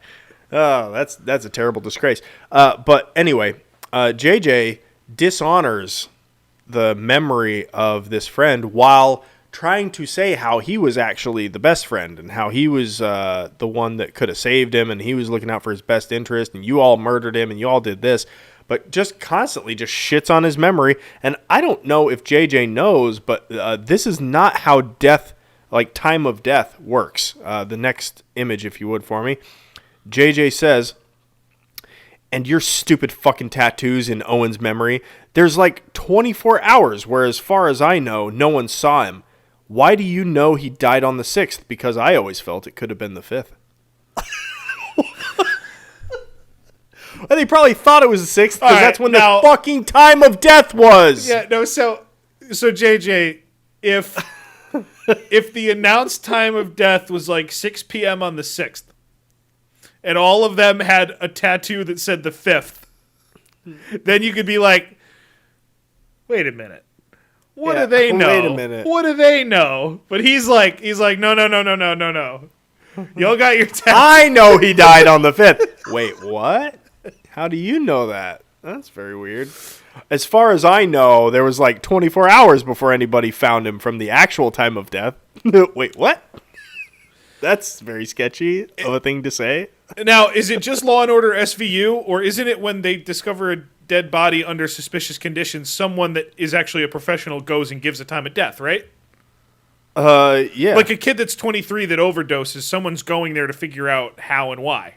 Yeah, the body has been in this stage of death for this long, so we determined that the actual time of death was about this time. Okay. And it's usually an hour or something. At this hour, he died. Sure. I don't know. Do they give exact minute? I don't think so. If they didn't feel the pulse die, or if they didn't feel the pulse give out. Anyway, a lot of conspiracy theories, a lot of weird shit going on this guy's end, and he keeps texting all these different people about Is he the one posting the screenshots of these text messages? Yeah, by this the is all way? on his Facebook page. Yeah, I he know the just takes first a one was screenshot. obviously because it was from his side of the conversation. But I did my best to try to capture just what was important on some of these and save myself the need to go through and censor all the pictures and names. And this is one of those. In the next picture, he's texting. I don't know who, but it's somebody involved in the situation. One of the friends, supposedly, starts out, "Stop harassing me. I'm sorry, it wasn't harassment." And he's starting to talk. "Sure feels like harassment. Will you look up the fucking law definition of harassment, you fucking idiot?" "And for the record, you approached me in the kitchen. I didn't want to talk to you, and I asked you to stop. You continued. That is harassment." I don't think anyone in this conversation knows what harassment is. Actually, we don't know. The person talking to JJ very well may have been harassed because it starts with "Don't stop harassing me." So we don't know what the behavior was before. But I think we all know. We know JJ does not know what harassment is. So in the next picture, JJ goes on. So it's a great legal defense. So after that, you should probably just, then just keep it up. Just double down. JJ goes on, "Are you a killer? Because you're being fucking weird and I know some shit. Why would you cover for my shitty brothers that hate you? Seriously, they fucking hate you. How do you not understand why? Stop harassing me." Yeah, it's a fair request. It's a fair request. I couldn't agree more with this person. I feel so bad for everybody he comes in contact with. Even the brother of the dead is not spared JJ's wrath. In the next image, if you would, for me. Yeah. Chad Milo, you're a piece of shit. Why can't I have a toxicology report? Why wasn't I a pallbearer? I think I know. These are weird. The second one's a weird gripe to hold on to. And 12 comments. I'll give you one guess as to whether or not there's more than one person commenting in those 12 comments. Jeopardy music, please. Do, do, do, do. Okay, so it's possible he might have pissed one person off enough to comment. No, that's ridiculous. Just one person. It's just him. That's correct. Oh, yes. It was just him. All 12 comments. And he's posting these all the same day. When I found these were all within, 23 hours ago, 22 hours ago, 19 hours ago, 19 hours ago, 18, 17. Just fucking back to back to back to back. So I'm like, this is just one bad acid trip. Yeah, he's guy just out, had dude. This guy had an unfortunate, re-establishing of a Facebook page. He should never have done it. He started tagging some friends. He's just the ultimate drunk text, but on Facebook, right? That's what I'm thinking. Mm-hmm. But I know better because I met the guy, and I know he's actually out of his fucking mind. So I'm like, I'm here for this. I'm going to pop some popcorn. I'm going to be right back. I'm going to screenshot all these, and then I'm going to bring him in on my podcast because what a fucking idiot. What is he doing? Now, on the next image, you'll see that JJ... is very learned. Okay, but he knows his ABCs. Okay, always be trolling. So he starts by saying, "It's already over, you terrorist fucks." Who knows what the fuck that means? Yeah, but he's got attention. He's got our attention. He's like the world's weirdest Mad Lib. It's just words. He just writes things like terrorist assholes send. Yeah, and it's already over. So I think somebody called. So right below that, he says, "And you guys are calling my dad. None of this is harassment. No one has asked me to stop." We saw in the text before. Stop harassing. They clearly asked you, please stop harassing me. So I don't know how all this is going to work out for JJ. After spreading all this hate, he starts tagging some more friends and basically airing their dirty laundry on Facebook, which is exactly what you want your friends to do. Relive your most embarrassing moments and put it out there for your grandma to read about. In the next image, JJ Stallin says, "Rod Johnson, you guys fell out of the car puking. I was horrified. I didn't know what the fuck was going on. Lil Beezy asked me if I brought heroin back with a smile on his face. I think we got fucked, Rod." Lil Beezy is a hero in this story. for a couple reasons.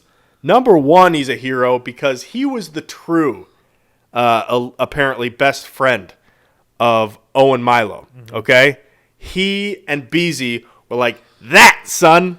Okay. And based on context clues, I have figured out what's going on here, knowing who everyone is involved. Got it. So in the next image, if you would, Yeah. I isolated the main event. This is what I like. Where's to the call image the main that you event. gave Lil Beezy? Yeah, that's a Little Beezy. He kind of looks like MCP Pants. Don't worry about that. Okay, It's sure. not MCP Pants. It is Little Beezy. So, Casey, can you read the date of this Facebook status Sure. for me? Sure. April 6, 2016.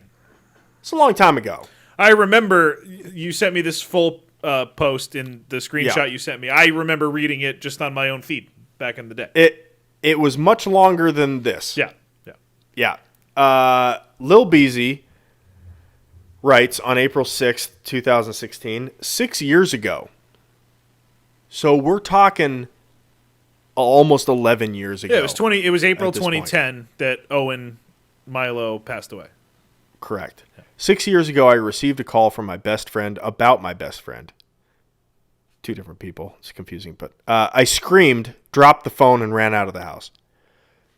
Very emotional, very serious situation. Lil Beezy goes on to glorify his friend and honor him and basically reminisce on the good times. And it's heartfelt. Like it's something that would get anybody who glanced at it, you would feel like an asshole scrolling past it and not putting like a like or a heart or like, hey, so sorry to hear this, blah blah blah blah blah. Right? Yeah, it's, and it's one of those posts. Lil Beezy, like most guys, I think in the way of not an overly emotional guy. He can be kind of like that. Hey, I love you, bro. Right? Like that kind of guy. But like, not going to go out of his way to glorify people that don't need it or deserve it. Right. Yeah, there was serious caring going on here.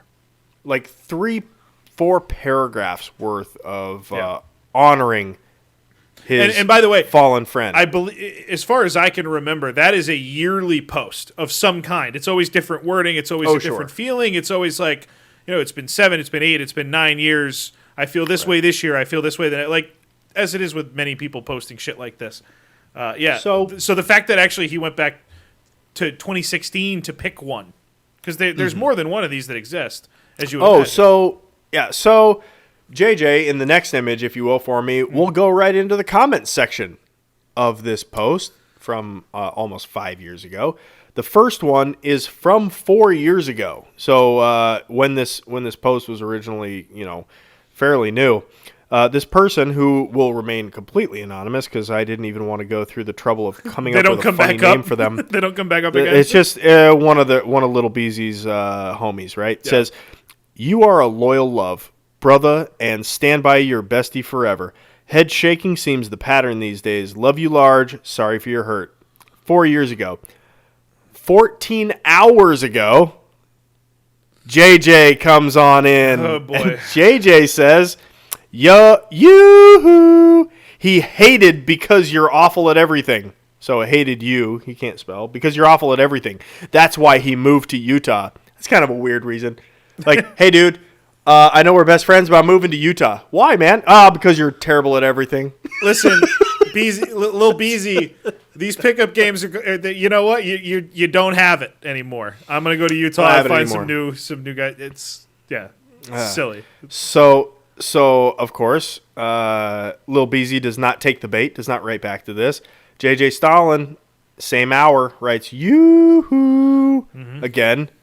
Then he writes, "Owen hated you. You fucking suck." And lest I be a hypocrite, no matter how low a gentleman may get, that we bring in, even a blind squirrel will find an acorn every once in a while. And I found this dig to be actually pretty funny.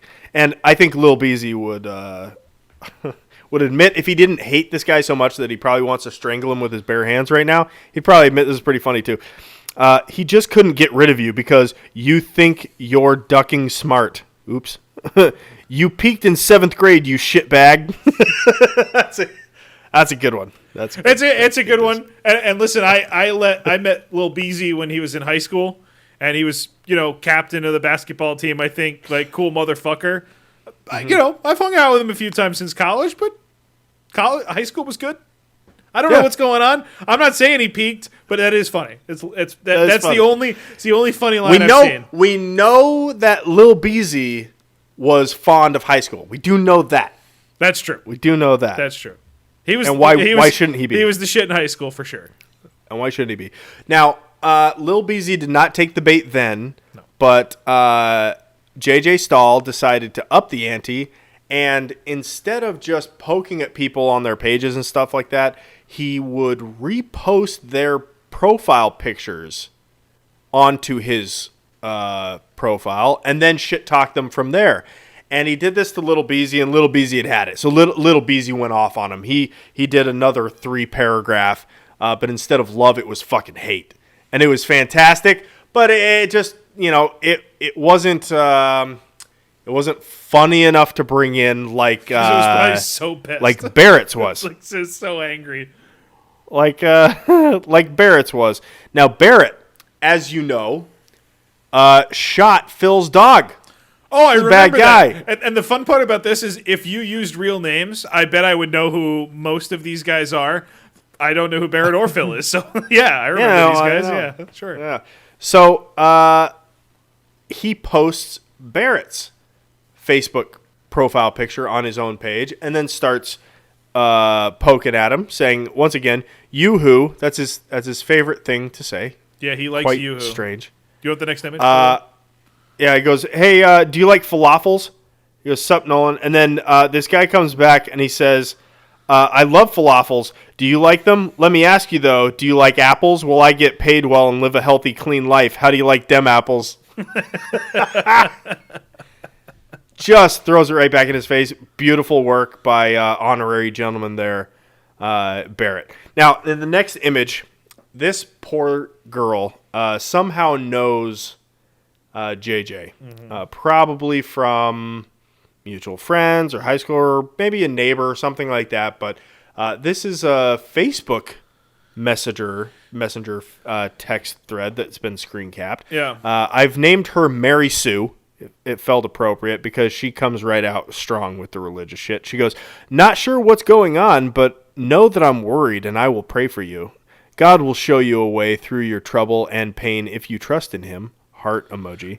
Mary Sue, that seems like a bold ask. I don't think it's going to happen. Especially since, hey, I trust God, he says. Uh-oh. He already does. If he's already a crazy man who trusts God. That's not good. But this is people fucking up my life and murdering my roommate. Okay, it's definitely not both, and it's probably not either. And it's been 10 years. Use the past tense already. That's right. Jesus Christ. She says, I feel your pain, and not having answers is hard, but take a deep breath. Making enemies isn't going to help. Just walk away from toxic people. You're bigger than that. Live a life full of love, which is what Owen would have wanted you to do. Go ahead and go to the next one. Yeah. This is a three slide capture here. Okay. He replies, are you sure of what's going on yet? It's pretty fucked up. Fuck you, Mary Sue. You're coming in for questions too. And she goes, nope, no questions. None of my business. And he goes, it is now, you fucking denial-ridden idiot. See you soon. Oh, no. What the Mary fuck? Soon, See you soon? Mary Sue regrets all of this. Never check in. That's the moral of the story. In the next slide, the last slide, he says, see you soon. She goes, I'm sorry if I upset you. That wasn't my intention, JJ. He goes, well, wake the fuck up and stop living in denial. She goes, I don't know what's going on, so I'm not denying anything. I was just reaching out to tell you I'm sorry you're hurting. I wanted you to know that I cared. First mistake. Doesn't matter. Yeah. This is a crazy person. And he replies and confirms that and says, and I tell you, someone killed my roommate and are terrorizing his wake and fucking the wake of my life so bad. The wake of his life. The wake what? The fuck? Which, by the way, that's such like a bad, not bad as in, like, it's not the worst thing he's written. content-wise, but like just like phonetically and structurally, it's it's awful. But look at the time the message was sent and the time of the screen grab. It's the exact same. He hit send and was like, nailed it! Screenshot Perfect. right away. Got that bitch. JJ, you're not good at this. So Mary Sue checks in on him, and one of the people he's been shit-talking checks in on him by text here. We see through iMessage that this random stranger says, all shit-talking aside, are you okay? Yeah. JJ says, who the fuck are you? And why does nobody care that T-Mart killed Owen? And whoever you are, you're about to get flushed too, you fucking bird. And he goes, the only world that T-Mart killed Owen in is the one in your head. You need to calm down, buddy. So much hostility. Do you think that worked? Do you think he calmed down after that? I bet it did. I bet it did. Let's go to the next one, and we'll see. It didn't work. He says, oh, no. dude, I know you're a fucking piece of shit, and no one I know would give you my number. Well, somebody you know gave him your number. You fucking strung out bird. And he goes, I know nothing about you except that you're just going around talking shit about me and some of my friends. Oh, yeah? You've sent 400 unresponded to texts to one of my best friends. I don't think that number is actually accurate. I think it might be higher. Yeah. I think 400 feels like, being... it feels like Lil Beezy's the victim there. And he goes, you sound like a madman. To which he responds, LOL. Period. Yeah. Which is perfect. That's the perfect response. I couldn't have done it better if I were trolling this man myself. But the person as far as like checking in with him, right? Mm-hmm. Now we have Phil. Poor Phil. Phil lost his dog in all this. Phil lost his dog, and Phil was the only one that JJ didn't like outwardly hate. He said like my only friends, the only ones talking to me that are good friends of mine are this Phil and Lee. Apparently his girlfriend or wife or whatever. I don't know Phil. But he goes, Phil texts JJ and says, hey man, it's Phil. Is everything okay? Saying some pretty crazy things. I don't have Facebook, but people have been calling, asking if you were all right. And he goes, yeah, Phil, but I don't fucking trust you. Why is no one calling me? T-Mart fucking killed him, or he knows more, Phil. And I can't figure out if you do too. And Barrett is scaring the shit out of you. So already Phil's got to be thinking, fuck. Why did I fucking text this guy? But he responds anyway in the next image, and Phil says, if I do what? And he said, no, more about Owen. It's fucked. They've been spinning shit webs since. Oh, shit webs. Shit webs. Shit webs. There's shit webs. And now I'm thinking Chad didn't even GHB himself. Those kids got date raped. What? No shit. This is planned terrorist shit. So Phil comes back with a level head and says, okay, man, that seems very crazy. You and I know that T-Mart theory is just insane, but if you need help and someone to talk to, feel free to reach out. You do no more. Fuck you, Phil. Fuck you, Phil. Fuck you, Phil. And your dog, Phil. Fuck you and your dog. Now, if those who have Jesus been Christ. affected... Yeah, if those who have been affected by this madman's assaults and harassments are looking to do something, maybe remedy the situation legally, I would highly recommend this next Facebook post that he made, which is just flat out defamation. JJ Stallin in the next slide says, T-Mart Milan murdered Owen or knows more about how he died. You can't say that. You can't accuse somebody of a crime, otherwise it is defamation per se. Yeah. The court doesn't even need to research it. You have accused them of a crime. Yeah, that will negatively affect your reputation. It is defamation by default, you fucking idiot. Yeah, it's a good thing this is about made-up characters. We don't even know. It is. Yeah. It is a good thing that it's about made-up characters, but that's where I would go. So that's 100%. That's 100% leading to a problem for JJ. Yeah. Now, Casey, I'd like to end on one thing that I don't think you or I can fault JJ for, and it's ultimately why I feel like maybe you should vote him up as a gentleman. You and everybody else. In this next slide, JJ Stallin says, and I fucking hate everyone, and I don't trust a soul. Haven't for years. Don't let anyone tell you any different. Agreed. There you All go. right, Fucking hate that's the everyone. only Don't one. trust anyone. That's the only one. Can't blame anybody for that. And only one I can the get last behind. the last image is something I doctored up. I like this picture the most. I think I'll put that as his thumbnail. I like that. By the way, JJ Stallin, everybody. Chat was furious that you blurred the dog. They wanted to see the dog. Nah, the dog's a fucker too. He bit the ex-fiance in the face, so he's a bad boy and needs to Bit be her in the put face? down. Bit her in the face. Required stitches. So Nothing like good going on owner, in like JJ's. owner, like bitch, and the dog. DC, tell everybody where they can find everything. Go to www.twogoddamngentlemen.com. There you can find the links to our Patreon, the voting booth, newly revealed. Please get your votes in. And the voicemail, email, whatever you want to do. You can find the video version of the podcast there a week after. Or you can go to YouTube, and you can find it there as well.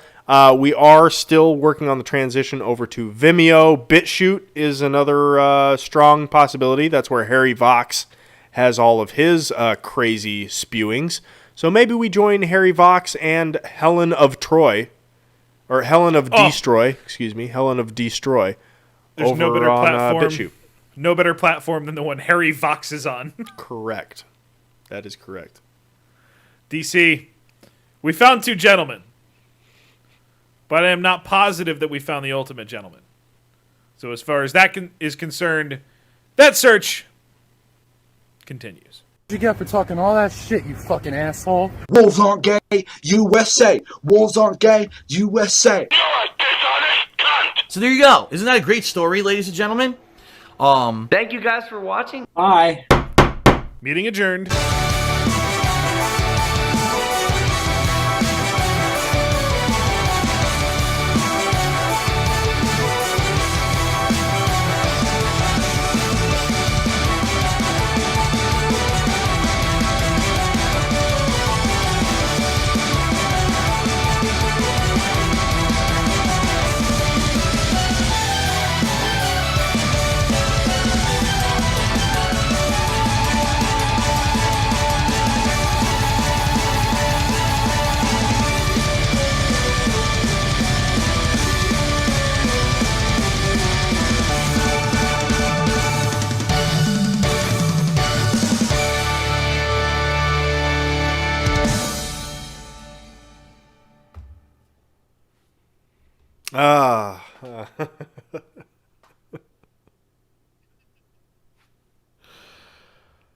Oh, that was something else. I can't believe I fucking know that guy. I can't believe I drank with that guy. Oh man, yeah. Because when they were dating, we were hanging out with them. So I hung out with them probably two times. The first time we had a campfire in a backyard, and he was either drunk or stoned, or both. But I just remember like, oh, that guy's real chill. He's also like, he'd do like the weird laugh, like, like shit, like just that little like, yeah.